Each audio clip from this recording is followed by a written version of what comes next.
Assalamualaikum warahmatullahi wabarakatuh. Selamat pagi dan salam sejahtera bagi kita semua. Baik, di sini saya Nafa Anis selaku moderator dari kelompok 5 ingin mewakili teman-teman saya yang beranggotakan Riza Rizky Amalia, NIM 1902016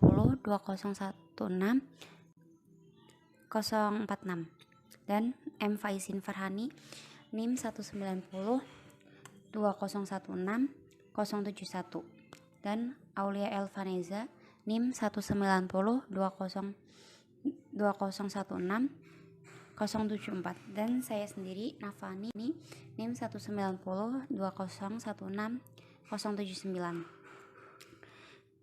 Di sini kami dari kelompok 5 ingin mempresentasikan hasil diskusi kelompok kami yang berjudul Akibat Hukum dan Ketentuan dalam Undang-Undang terkait menikah wanita hamil karena zina.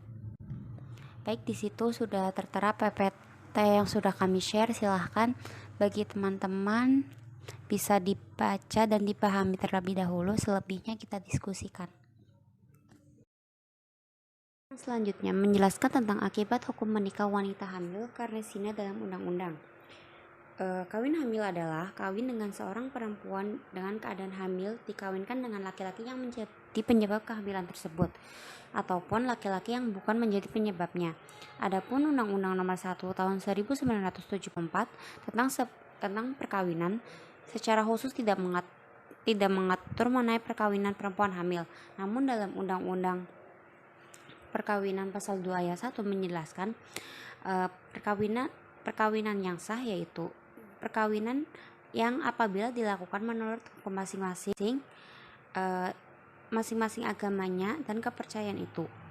Adapun pasal 6 BW mengatakan perkawinan adalah pertalian yang sah antara seorang laki-laki dengan perempuan dalam jangka waktu yang lama. Undang-undang memandang sebuah perkawinan hanya sebagai hubungan keperdataan saja. Dan mungkin pasal tersebut hendak menyatakan bahwa suatu perkawinan yang sah hanyalah perkawinan yang memenuhi syarat-syarat yang diterapkan dalam kitab-kitab undang-undang perdata atau KUHP.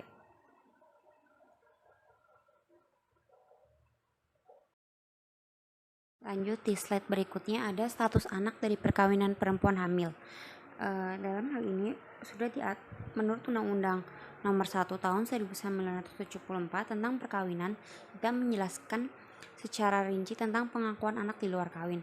Hanya dijelaskan bahwa anak di luar kawin adalah anak yang dilahirkan dari perkawinan yang tidak sah dan ia hanya mempunyai hubungan perdata dengan ibunya maupun keluarga dari sang ibu.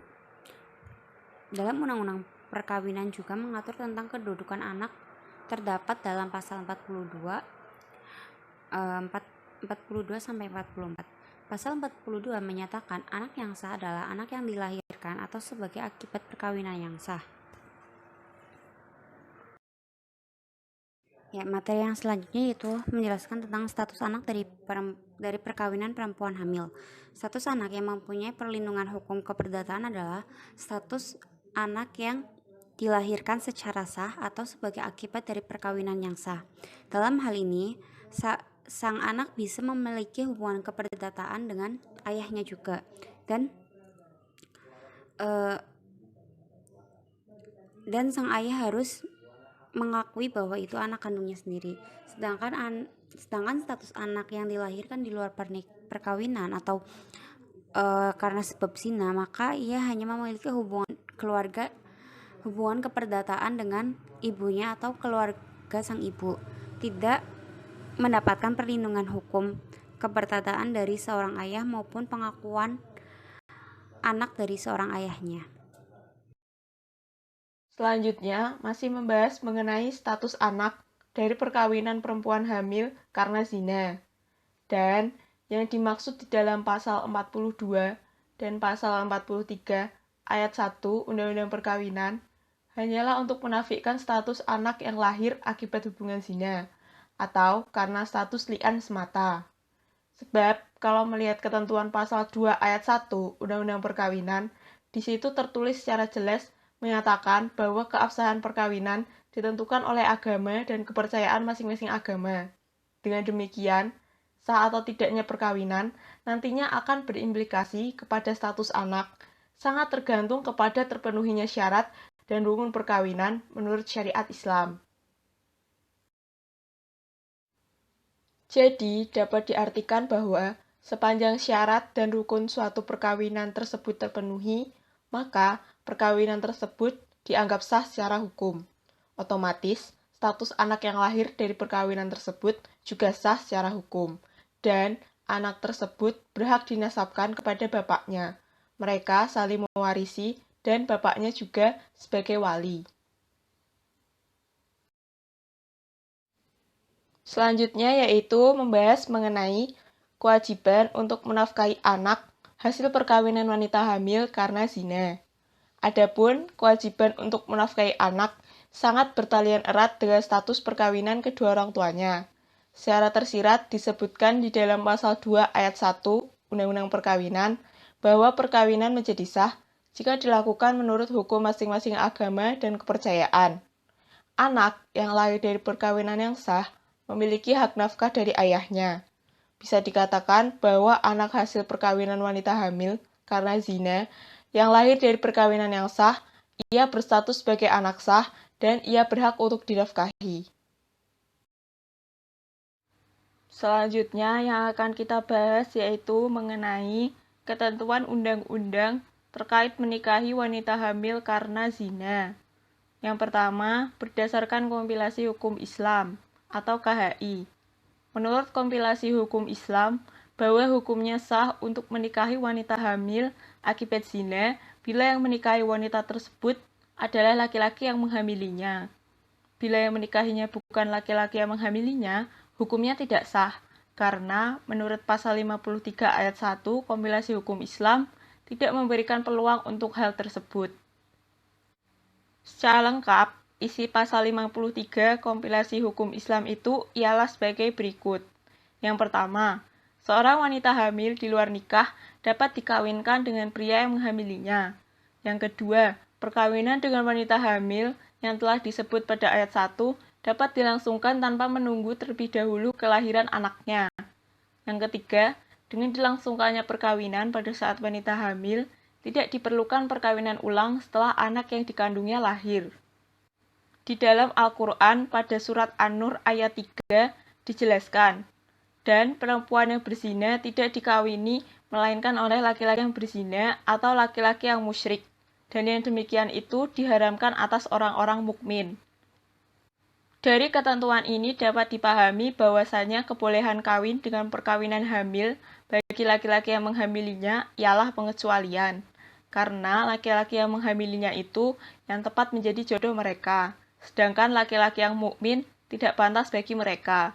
Dengan demikian, selain laki-laki yang menghamili perempuan yang hamil tersebut, diharamkan untuk menikahinya. Pada pasal 100 kompilasi hukum Islam menyatakan bahwa anak yang lahir di luar perkawinan atau anak tidak sah hanya memiliki hubungan nasab dengan ibunya serta keluarga ibunya saja.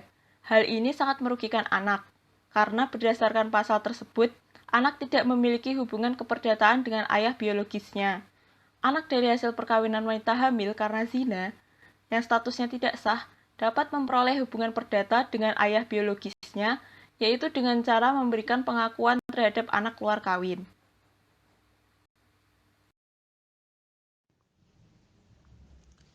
Yang kedua, dalam Undang-Undang Nomor 1 Tahun 1974 tentang Perkawinan, 1. Status anak yang dilahirkan dari perkawinan wanita hamil karena zina adalah anak sah.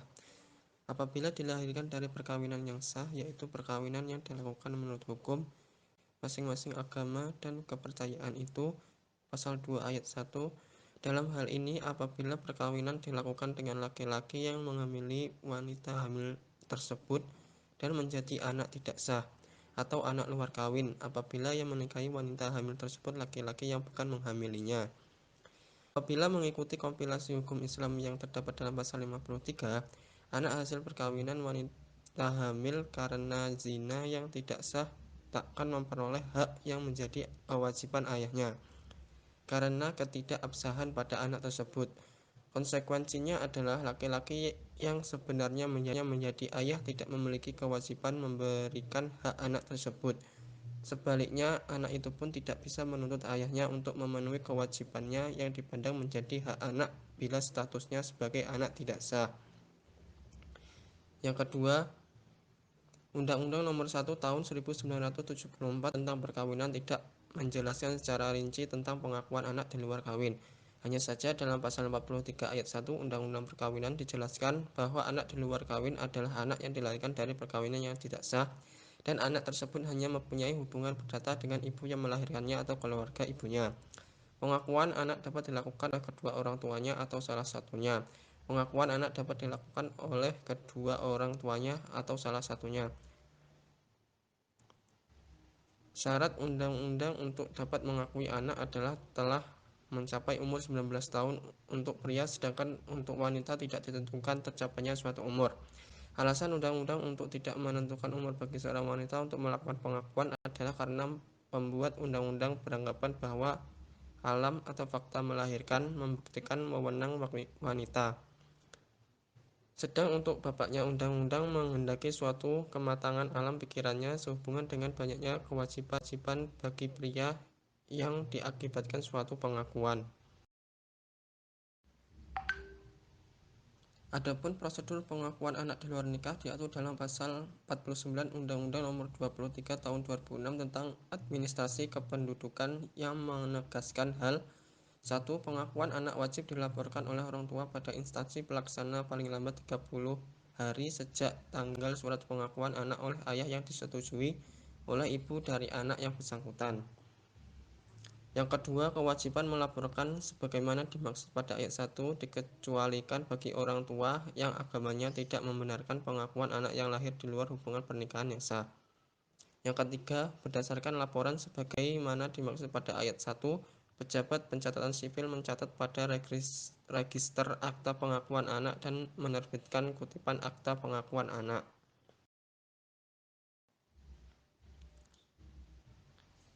Sedangkan dalam perspektif Undang-Undang Perkawinan Nomor 1 Tahun 1974, ada beberapa ketentuan hukum yang mengatur tentang keabsahan perkawinan dan anak yang dihasilkan dari luar perkawinan. Undang-Undang Perkawinan secara jelas menyebut istilah anak di luar perkawinan atau dalam hukum Islam disebut anak zina. Undang-undang ini juga tidak secara terbuka menyebutkan istilah menikahi wanita hamil karena zina. Ada beberapa pasal yang secara tersirat menyebutkan akibat hukum dari pernikahan dengan wanita hamil. Yang pertama, hubungan nasab. Dalam Undang-Undang Nomor 1 Tahun 1974 tentang perkawinan, tidak ditemukan adanya istilah nasab. Namun demikian, asal-usul anak perempuan dasar untuk menunjukkan adanya hubungan kemahraman nasab dengan ayahnya. Undang-Undang Perkawinan telah mengatur tentang asal-usul anak yang terdapat dalam pasal 42, 43, dan 44. Dalam pasal 42 menyebutkan bahwa anak yang sah adalah anak yang dilahirkan dalam atau sebagai akibat perkawinan yang sah. Sementara dalam pasal 43 disebutkan anak yang dilahirkan di luar perkawinan hanya mempunyai hubungan perdata dengan ibunya dan keluarga ibunya. Kedudukan anak tersebut ayat 1 di atas selanjutnya akan diatur dalam peraturan pemerintah. Sedangkan dalam pasal 44 menerangkan 1. Seorang suami dapat menyangkal sahnya anak yang dilahirkan oleh istrinya bila mana ia dapat membuktikan bahwa istrinya telah berzina dan anak itu akibat dari perzinahan tersebut. Yang kedua, mengadili memberikan keputusan sah atau tidaknya anak atas permintaan pihak yang bersangkutan. Kemudian yang kedua, bagaimana nanti wali ketika nikahnya? Dalam UU Perkawinan Nomor 1 Tahun 1974 secara jelas menyebutkan bahwa anak yang dilahirkan di luar perkawinan hanya memiliki hubungan perdata dengan ibunya dan juga keluarga ibunya. Dengan demikian, orang tua atau ayah biologis dari anak yang dilahirkan tersebut tidak memiliki kewenangan untuk menjadi wali terhadap anak perempuan yang dilahirkan dari hasil hubungan di luar perkawinan yang sah saat anak tersebut melangsungkan pernikahan. Kemudian yang ketiga, bagaimana hak warisnya? Dalam UU Nomor 1 Tahun 1974 tentang perkawinan menyebutkan bahwa namun demikian, jika anak tersebut lahir dari sebuah perkawinan yang tidak sah, maka hak warisnya hanya berasal dari ibunya saja, tanpa mendapat waris dari ayah biologisnya. Ini beberapa pula bahwa anak yang dilahirkan di luar perkawinan mempunyai hubungan perdata dengan ibunya dan keluarga ibunya. Perkawinan yang sah dalam konteks ini adalah perkawinan yang sesuai dengan Undang-Undang Perkawinan dan juga kompilasi hukum Islam. Kemudian yang keempat, bagaimana nafkah anak tersebut? Kewajiban menafkahi anak bertalian anak yang lahir di luar perkawinan yang sah, maka tidak memiliki hak nafkah dari ayah biologisnya. Semenjak adanya putusan Mahkamah Konstitusi MK Republik Indonesia nomor 46 /PUU strip 8 2010 tanggal 17 Februari 2012 36 terdapat suatu ketentuan pasal pada nomor 43 Undang-Undang Perkawinan bahwa anak yang dilahirkan di luar perkawinan mempunyai hubungan perdata dengan ibunya dan keluarga ibunya serta dengan laki-laki sebagai ayahnya yang dapat dibuktikan berdasarkan ilmu pengetahuan dan teknologi atau alat bukti lain menurut hukum mempunyai hubungan darah termasuk hubungan perdata dengan keluarga ayahnya. Baiklah, sekian video presentasi dari kelompok kami, kelompok 5, Hukum Keluarga Kontemporer. Jika ada kesalahan dalam penulisan, dalam penyampaian materi, mohon dimaafkan. Semoga materi kali ini bisa bermanfaat untuk kita semua. Dan saatnya sekarang kita lanjut ke dalam seksi diskusi.